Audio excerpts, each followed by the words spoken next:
As I'm joined right now by former U.S. Ambassador to Ukraine, Stephen Pifer, along with Peter Baker, MSNBC political analyst and chief White House correspondent for the New York Times. Gentlemen, good to have you both here. Peter, you first, because you've covered about, 3 decades or so of administrations with meetings between world leaders and sitting presidents.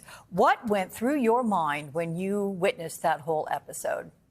It's a great question. You're right. Since 1996, except for 4 years in Moscow, I've been covering meetings at the White House between presidents and foreign leaders.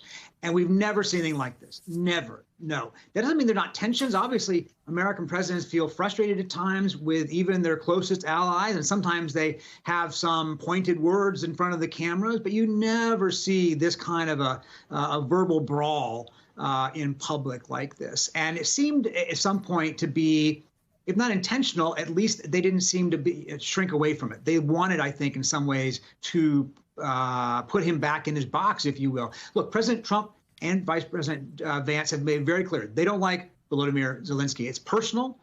They think Ukraine is not the victim. It's the villain in all this. And they're basically, using a lot of the points that Vladimir Putin has offered.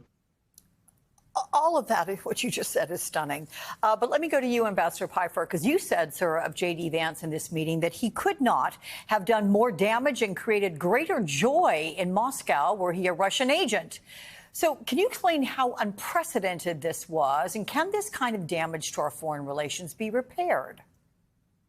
Well, as Peter said, what we saw yesterday in the White House was unprecedented. And I'm sure it caused great jubilation in Moscow. This meeting was a chance for President Zelensky and President Trump to talk about how to move forward on brokering an end to the Russia-Ukraine war.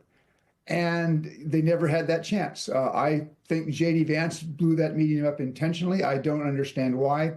But it's bad not just for Ukraine. I would argue that critical American interests are going to be affected by how the war between Russia and Ukraine plays out. And if Ukraine loses, either as the result of losing on the battlefield or losing as a result of a shoddy negotiated effort, that's going to be bad for American interests, because you're then going to see Vladimir Putin emboldened, and I do not believe his ambitions end with Ukraine. It'll be a bigger threat for Europe, and it'll be a bigger threat for the United States. And I worry that President Trump and the vice president do not understand that. Peter, you wrote what really seemed to get under Trump's skin was Zelensky's harsh words for Putin. So look, you mentioned you worked for, 4 years there in Moscow reporting on Vladimir Putin. How is he interpreting Friday's scene in the Oval Office? And why does Trump want to defend him so strongly? Well, this is one of the essential mysteries still of President Trump's time on the public stage. And we really have an answer. For 10 years, we have been asking the question, why does he like Vladimir Putin so much when no other American president would use the kind of words that he does, especially about a president of Russia who has invaded his neighbor and been at war with him now for 11 years, not just the last 3. And that has never seemed to be a problem for Trump. He has been an admirer of Trump's. He called him just this week, he called him cunning and smart. He calls Zelensky a dictator. Of course, Putin is the real dictator. Zelensky is a popularly elected president in a functional, if not perfect, democracy. But you're right. I mean, it was fascinating at this meeting yesterday, the things that seemed to bug Trump was every time Zelensky said something nasty or what he perceived to be nasty about Putin, he says, well, you can say bad things about him, but that doesn't help. And then later on the lawn in that clip you showed when he's leaving the White House in the South Lawn, he says he just says negative things about Putin as if that bothered him. And he spoke about Putin as if they were the friends and compatriots. He said, we went through the Russia investigation together, in effect. That was a remarkable moment where he identified more with the president of Russia, who is an accused war criminal, than he did with the president of Ukraine, who is fighting for his country's survival. Yeah. Hey, let me know if you get an answer. Alex, yes, sir. Could I just add to that? The president's approach towards the Kremlin and Vladimir Putin is not working. Look over the last 3 weeks. You have seen concession after concession after concession by President Trump and the administration to Russian interests. So 2.5 weeks ago, Trump publicly says, Ukraine cannot hope to get all of its territory back. It cannot hope to join NATO. That's 2 big concessions to the Russian position before Trump even has the Russians and Ukrainians sitting down together.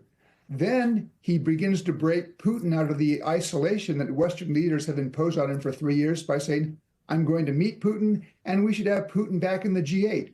And then what was particularly appalling on Monday at the United Nations, the United States voted against a European resolution in the General Assembly calling for a just and lasting peace. We voted against it along with Russia, North Korea, and Iran.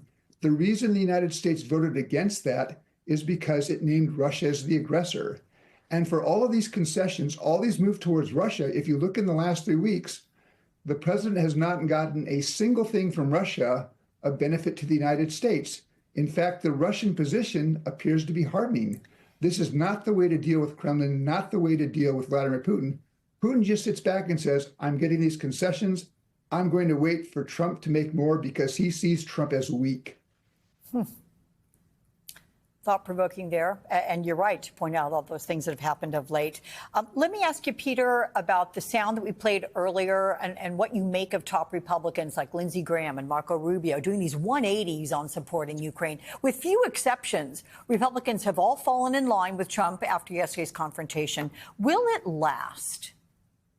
Well, I think it's a measure of how much the Republican Party has changed, right? The party of Reagan today is backing, again, Russia over Ukraine, in effect. It's Lindsey Graham, Marco Rubio. These guys were hawks. These guys saw Putin as a bad guy, as a threat to the world. They saw Ukraine as a victim of unprovoked aggression. They saw Zelensky as a new Churchill, and they celebrated him this way. And to see them, as you say, turn 180 degrees on this to denounce Zelensky and to back Trump in his verbal assault on Zelensky shows you how much power Trump has over the Republicans. They don't want to cross him. They don't want to be in the chair where Zelensky is in that image you're showing. They don't want Trump to be yelling at them, and therefore they feel compelled to stay in line with him. And it's a radical change for the whole Republican Party this way. But Ambassador, certainly heard what Marco Rubio said earlier in an interview, I believe it was on CNN, but he appeared uncomfortable during the tense exchange.